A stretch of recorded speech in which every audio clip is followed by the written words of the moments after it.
नमस्कार बंधुरा श्रावंती देवी रेसिपिते आबारो आपनादेरके स्वागत जानाई।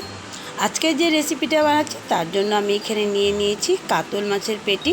आपनारा चाइले रुई माछेर पेटिও निते पारेन।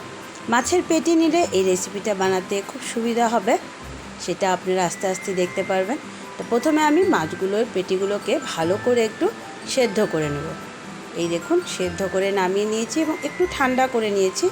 পেটি এই জন্যই নিয়েছি যাতে পেটিতে কাঁটাটা লম্বা লম্বা থাকে, খুলে নিতে সুবিধা হয়। একটা একটা কাঁটা থাকে বলে তার জন্যই পেটির পিসটা নিয়েছি। তো দেখুন আমি আস্তে আস্তে এর সব কাঁটাগুলোকে কিন্তু বের করে নেব। তো বন্ধুরা শুরুতেই বলছি, আপনারা যারা যারা আমাদের চ্যানেলটিকে দেখছেন অবশ্যই লাইক করুন, শেয়ার করুন আপনাদের বন্ধুবান্ধবদের সাথে। সাবস্ক্রাইব করলে অবশ্যই বেল আইকনটি প্রেস করতে ভুলবেন না। এই দেখুন পেটির পিস নেওয়াতে কাঁটাগুলো বেছে নিতে খুবই সুবিধা হচ্ছে। এক এক করে আমি সব পেটির পিসের কাঁটাগুলোকে বেছে নেব। অবশ্যই একটু ঠান্ডা করে নেবেন, নাহলে গরম হাত দিতে পারবেন না। এবার আমার কাঁটাগুলো সব বাছা হয়ে গেছে। এবার পরের স্টেপ দেখাচ্ছি।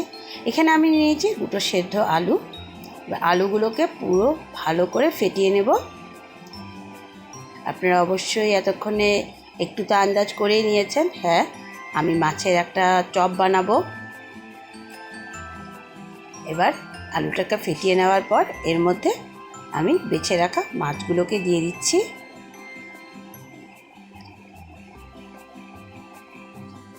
এবার এর মধ্যে কিছু উপকরণ অ্যাড করে নেব। প্রথমেই দিয়ে দিচ্ছি আমি সামান্য একটুখানি লঙ্কার গুঁড়ো।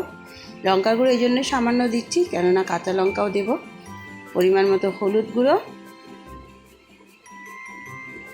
আর দিয়ে দিচ্ছি এখানে আদার গুঁড়ো। এবার দিয়ে দিচ্ছি এর মধ্যে দুটো কাঁচা লঙ্কা কুচি আর ধনেপাতা কুচি। দিয়ে দিচ্ছি পেঁয়াজ কুচি। একটা মিডিয়াম সাইজের পেঁয়াজকে কুচি করে নিয়েছিলাম। আর পরিমাণ মতন লবণ দিয়ে আমি এবার ভালো করে এটাকে মেখে নেব। ভালোভাবে সব উপকরণগুলো একসাথে মিশিয়ে নিতে হবে। ঠিক এইভাবে যেভাবে আমরা আলু সেদ্ধ মাখি এভাবে চটকে চটকে পুরোটাকে আমি মিশিয়ে নিই।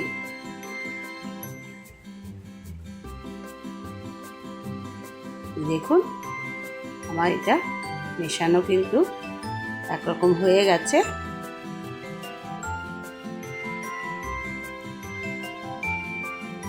এবার চপের মতো করে এগুলোকে শেপ করে নিব।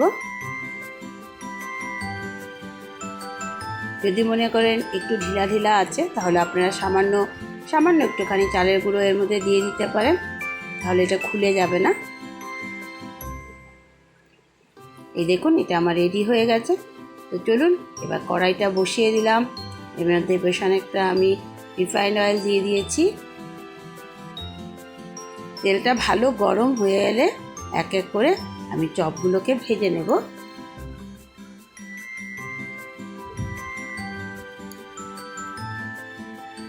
বেশ কয়টা চপ আমি কড়াইয়ের মধ্যে দিয়ে দিলাম। এবার একটা সাইড ভাজা হওয়ার অপেক্ষা করে নিতে হবে, না হলে ভেঙে যাবে। একটা সাইড ভালো ভাজা হয়ে গেলেই আপনি এটা উল্টে দেবেন এবং দুদিক ভালো করে ডিপ ফ্রাই করে নেবেন।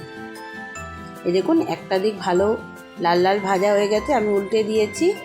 এবার আরেকটা দিকও ভালো করে ভেজে নিতে হবে।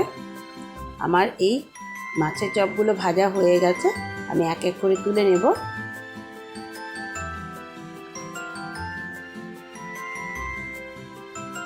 চাইলে এগুলো গরম গরম ডাল ভাতের সাথেও খাওয়া যাবে, চাইলে আমি যে রেসিপিটা বানাচ্ছি সেটার সাথেও আপনারা খেতে পারবেন।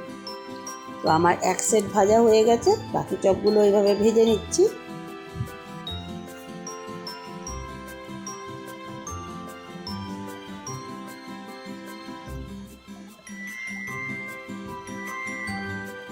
ভালো করে উল্টে পাল্টে সব দিক থেকে ডিপ ফ্রাই করে ভেজে নিয়েছি। এগুলো ভাজা হয়ে গেছে, চলুন তুলে নেওয়া যাক।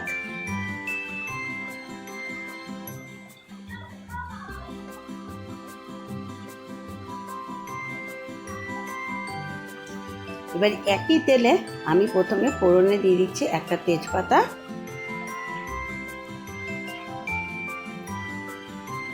এবার এর মধ্যে দিয়ে দিব আমি পেঁয়াজের পেস্ট। আমি একটা মিডিয়াম সাইজের পেঁয়াজকে পেস্ট করে নিয়েছি এবং সেটা এর মধ্যে দিয়ে দিচ্ছি। ভালো করে পেঁয়াজের পেস্টটাকে একটুখানি ভেজে নেব। এবার এর মধ্যে দিয়ে দিব আদা রসুনের পেস্ট 1 চামচ, দিয়ে আবারও ভালো করে ভেজে নিতে হবে যাতে কাঁচা গন্ধটা না থাকে। সেই সময় মতো ভেজে নিতে হবে এটাকে। এবার এর মধ্যে দিয়ে দিচ্ছি আমি একটা টমেটো পেস্ট। এবার ভালো করে সবগুলোকে একসাথে আবারও ভেজে নিব।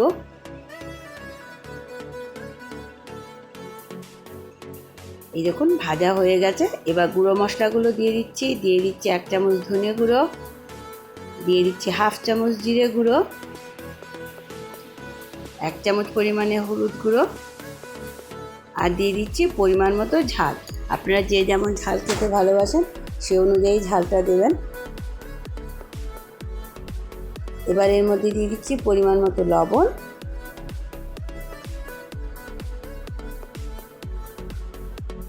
সামান্য একটুখানি জল দিয়ে মশলাগুলোকে খুব ভালোভাবে এবার ভেজে নিতে হবে যতক্ষণ না পর্যন্ত মশলার পুরো জলটা শুকিয়ে যায়। সে অনুযায়ী এটাকে ভেজে নেব।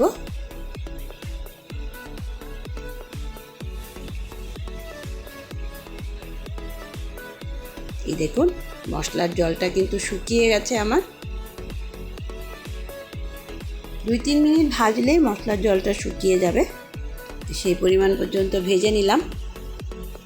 এবার এর মধ্যে পরিমাণ মতো জল দিয়ে দেব।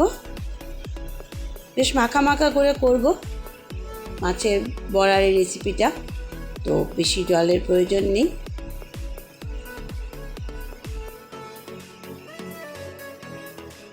এবার ভালো করে ফুটিয়ে নিতে হবে। দেখুন ঝোলটা খুব সুন্দর ফুটে উঠেছে টকবক করে। এবার এর মধ্যে দিয়ে দিচ্ছি গরম মশলা।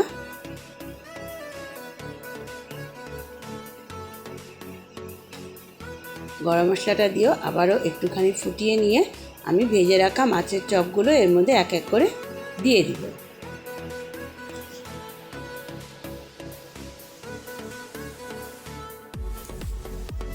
মাছের চপগুলো এবার দিয়ে দিচ্ছি ঝোলের মধ্যে।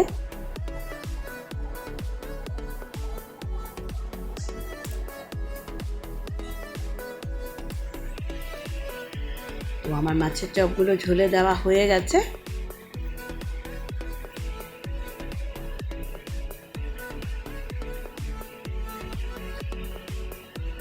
এবার 2টো কাঁচা লঙ্কা দিয়ে আমি গ্যাসটা অফ করে দেব। চলুন এবার নামিয়ে নেওয়া যাক। তো রেডি হয়ে গেছে আমাদের মাছের চপের এই রেসিপিটি। অবশ্যই বাড়িতে ট্রাই করবেন। ততক্ষণের জন্য ধন্যবাদ।